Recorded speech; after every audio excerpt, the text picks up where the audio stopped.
Gucci Guilty Pour Homme Parfum. 90 milliliters. £139. That's £1.54 per milliliter of parfum concentration juice sitting inside one of the most recognizable bottles in men's fragrance. Now that either sounds completely reasonable for a house like Gucci at parfum strength, or it sounds like you're paying for a label stitched onto a glass bottle. I've worn this for 3 full weeks before filming this review. 3 weeks of mornings, nights, meetings, dinners. And I have a verdict that is going to surprise the people who wrote this off as a designer cash grab. Stick around, because what happens on the dry down of this fragrance is something I genuinely did not see coming. And it changes everything. Gucci. The house was founded in Florence in 1921 by Guccio Gucci as a leather goods company. Luggage, saddles, that iconic horse-bit hardware. Fragrance came much later, but when Gucci makes a scent, they bring that same tension between Italian craftsmanship and unapologetic excess. The Guilty line launched in 2010 for women, and the Pour Homme version followed shortly after. It was built around a concept: guilt, transgression, desire, the kind of fragrance that whispers rather than apologizes. The original Guilty Pour Homme became a genuine modern classic. Lavender, lemon, cedar.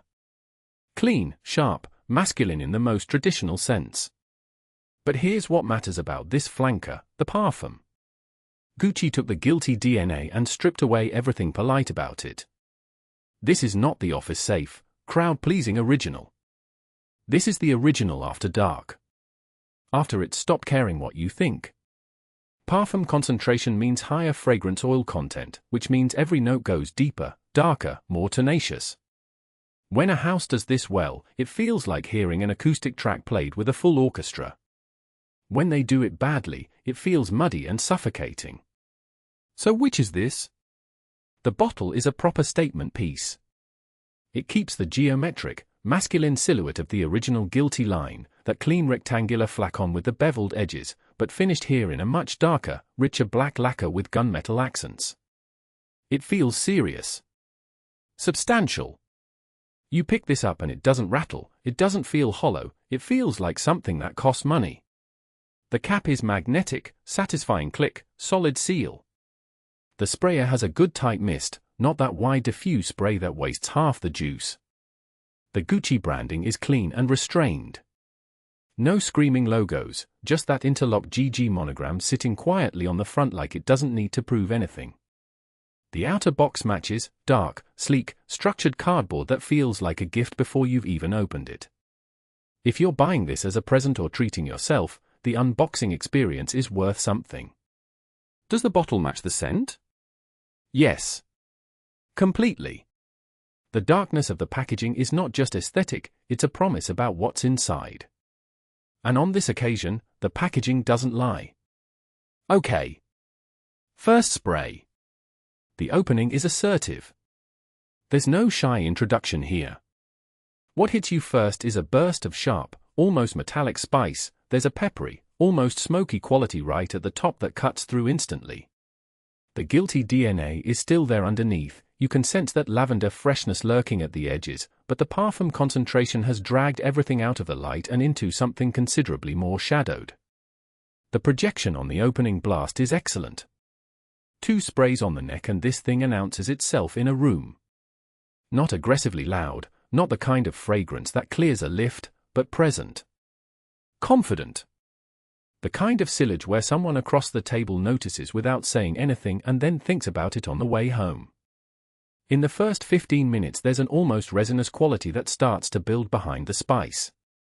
It's warming the skin, settling in. This isn't a fragrance that peaks at the spray and retreats. It's gathering itself. About 30 minutes to an hour in. The fragrance evolves into its heart, and this is where Gucci Guilty Parfum earns its concentration label. The cedar that was always part of the original Guilty Pour Homme is still present here, but it's been transformed.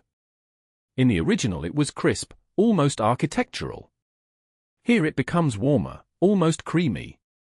There's a leathery quality that starts to emerge, not a sharp leather, not the aggressive hide of something like a Nice 10, more like the interior of a well-maintained luxury car.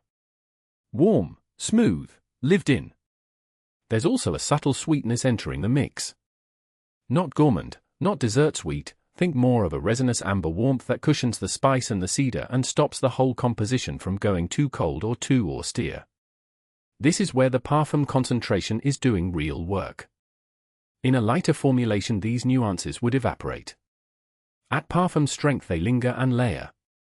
I'll be honest, around the 45-minute mark, if you're expecting the original Guilty Pour Homme, you might be momentarily disoriented. This is more complex and less immediately accessible. Give it time. Don't judge at 45 minutes. And here is the moment I promised you at the start.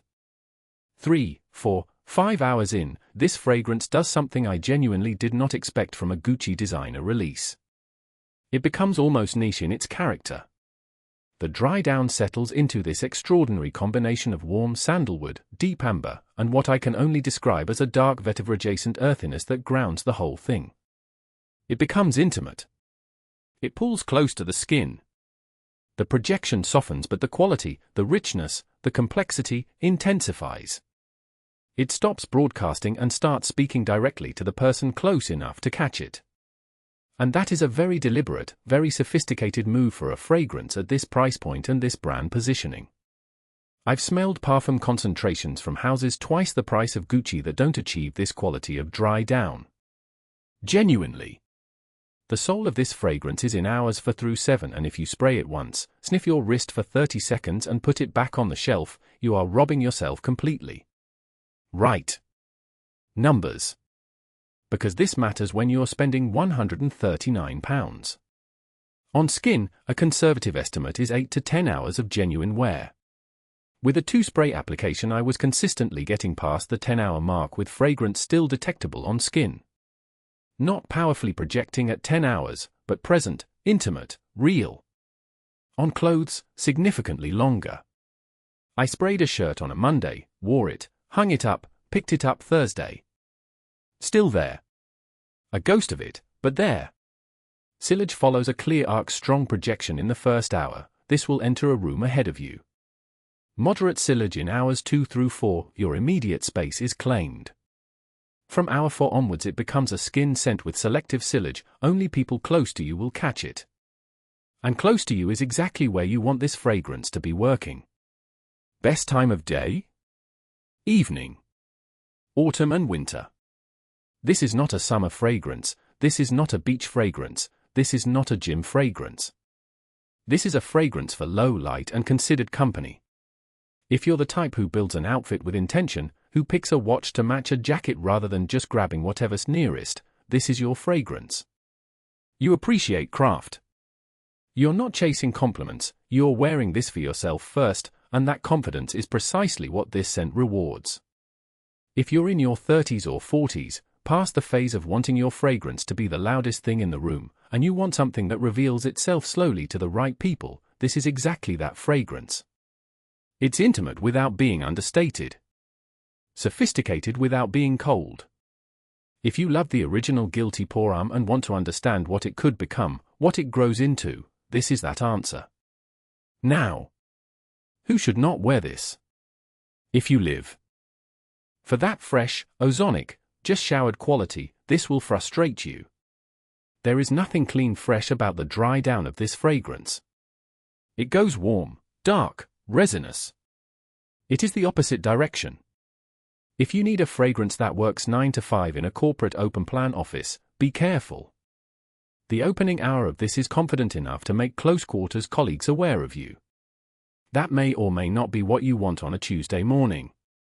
And if you expect a parfum concentration to smell like a louder version of the original, please recalibrate. This is a reimagining.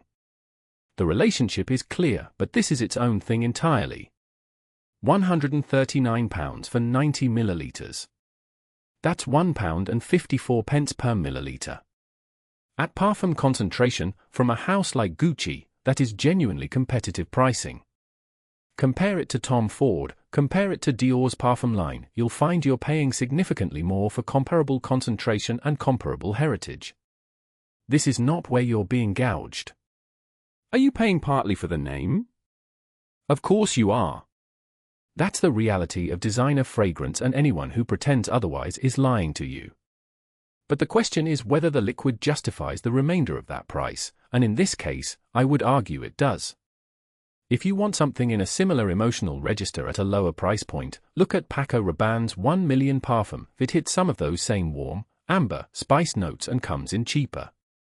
It doesn't have the dry-down complexity of the Gucci, but it scratches a similar itch if budget is the constraint. My score for the Gucci Guilty Pour Homme Parfum is 8 out of 10. Points lost for the slightly challenging first 45 minutes that might alienate people who don't give it time, and for being genuinely occasion-limited. This isn't a year-round workhorse. Points awarded for that extraordinary dry down, the longevity, the genuine quality of the composition, and for charging a fair price for what's in the bottle. You can pick this up at p-11.com. They stock the full 90ml bottle and the link is in the description below. Worth bookmarking them as a UK source because their pricing is competitive and they carry a strong range. Gucci Guilty Pour Homme Parfum is a fragrance that punishes impatience and rewards commitment. Give it the hours it needs and it becomes one of the most satisfying dark warm signatures a man can wear this side of niche pricing. It is, quietly, one of the best things Gucci has done with this line. Now here's what I want to know from you. If you've worn this, at what point did the fragrance win you over? Was it the opening, or did it take that dry down to convince you it was worth the price? Drop it in the comments, I read every one. And if honest fragrance reviews with no agenda and no sponsorship are what you're after, subscribe, I post every single week.